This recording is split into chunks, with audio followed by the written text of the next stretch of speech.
इस्लाम में तो ट्रिपल तलाक क्या ऐसा है म्हणून जसं काय आम्हाला वाटत होतं की आम्ही पाकिस्तानच्या विधानसभेमध्ये बसलोय, कराचीच्या विधानसभेमध्ये बसलोय, भारताच्या विधानसभेमध्ये बसलो ना, अशी भावना आली आम्हाला. कोणाला पाकिस्तानची बाजू घ्यायची असेल आणि इस्लामचे धडे दाखवायचे असतील ना, तर मदरशांनी मस्जिदमध्ये जाऊन शिकवा.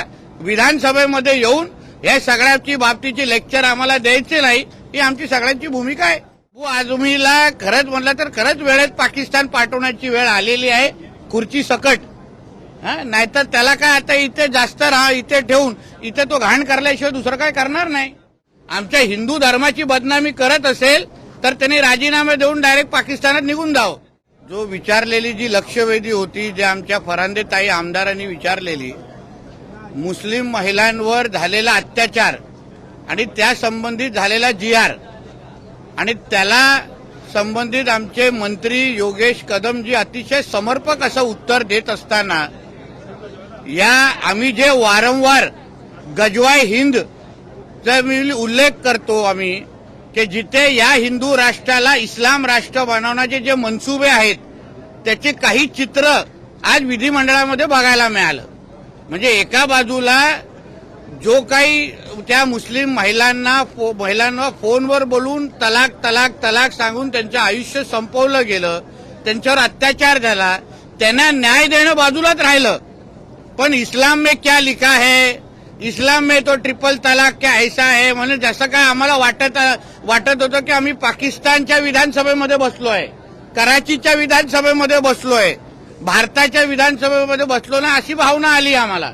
म्हणून आम्ही सगळ्या जणांनी आक्षेप घेतला आणि मुळामध्ये जे प्रश्न विचारत होते, ज्यांनी फरांदे ताईंच्या लक्षवेधीवर आक्षेप घेतला, जे आम्हाला इस्लामचे धडे आमच्या हिंदू राष्ट्रामध्ये शिकवत होते, त्यांनी कधीतरी आम्हाला उत्तर द्यावं की त्यांना संविधान महत्वाचं आहे की इस्लाम महत्वाचं आहे की कुराण महत्वाचं आहे. कधीतरी त्यांनी माझ्याबरोबर अशा खुल्या व्यासपीठावर उत्तर दिलं पाहिजे. आणि ज्या समान नागरिक कायद्याचा विरोध हे लोक उल्लेख करतात, ते संविधानामध्ये त्याचा उल्लेख आहे. ह्यांची तुम्ही घरं तोडायला जा, लँड जिहादच्या नावाने बुलडोजर चढवायला जा, तर लगेच संविधान समोर दाखवतात. आणि धर्माचा विषय आला तेव्हा याला संविधान आठवत नाही, बरोबर इस्लाम आणि कुराण आठवतं. म्हणून या सगळ्या गोष्टीवर आक्षेप आम्ही सगळ्या जणांनी घेतला. आणि म्हणून हे सगळे जी काय बडबड, कोणाला पाकिस्तानची बाजू घ्यायची असेल आणि इस्लामचे धडे दाखवायचे असतील ना, तर मदरशांनी मस्जिदमध्ये जाऊन शिकवा. विधानसभेमध्ये येऊन या सगळ्याची बाबतीची लेक्चर आम्हाला द्यायचे नाही, ही आमची सगळ्यांची भूमिका आहे. म्हणजे अत्याचार कोणावर झाला, मुस्लिम महिलांवर, तर सरकार मुस्लिम विरोधी कसं झालं. म्हणजे तुम्ही तुमच्या जे जिहाद करणारे तुमच्या समाजामध्ये त्यांना सांगा ना, महिलांवर अत्याचार करू नका, ट्रिपल तलाक देऊ नका, हे सगळं सांगा तुम्ही. म्हणून अबू आझमीला खरंच म्हटलं तर खरंच वेळेत पाकिस्तान पाठवण्याची वेळ आलेली आहे, खुर्ची सकट. नाहीतर त्याला काय आता इथे जास्त इथे ठेवून इथे तो घाण करल्याशिवाय दुसरं काय करणार नाही.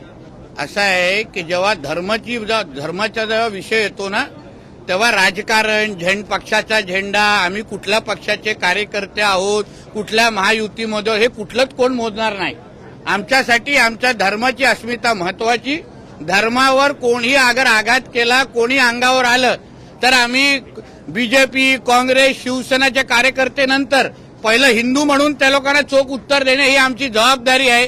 आणि म्हणून कोणी अगर इथे येऊन आमच्या हिंदू धर्माची बदनामी करत असेल तर त्यांनी राजीनामे देऊन डायरेक्ट पाकिस्तानात निघून जावं.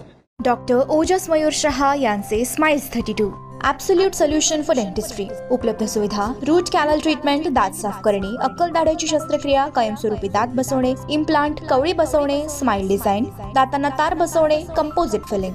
पत्ता: care of Navneet traders, Manik Chowk, hotel Anand Bhuvan समोर, सोलापूर. संपर्क: 9607151719.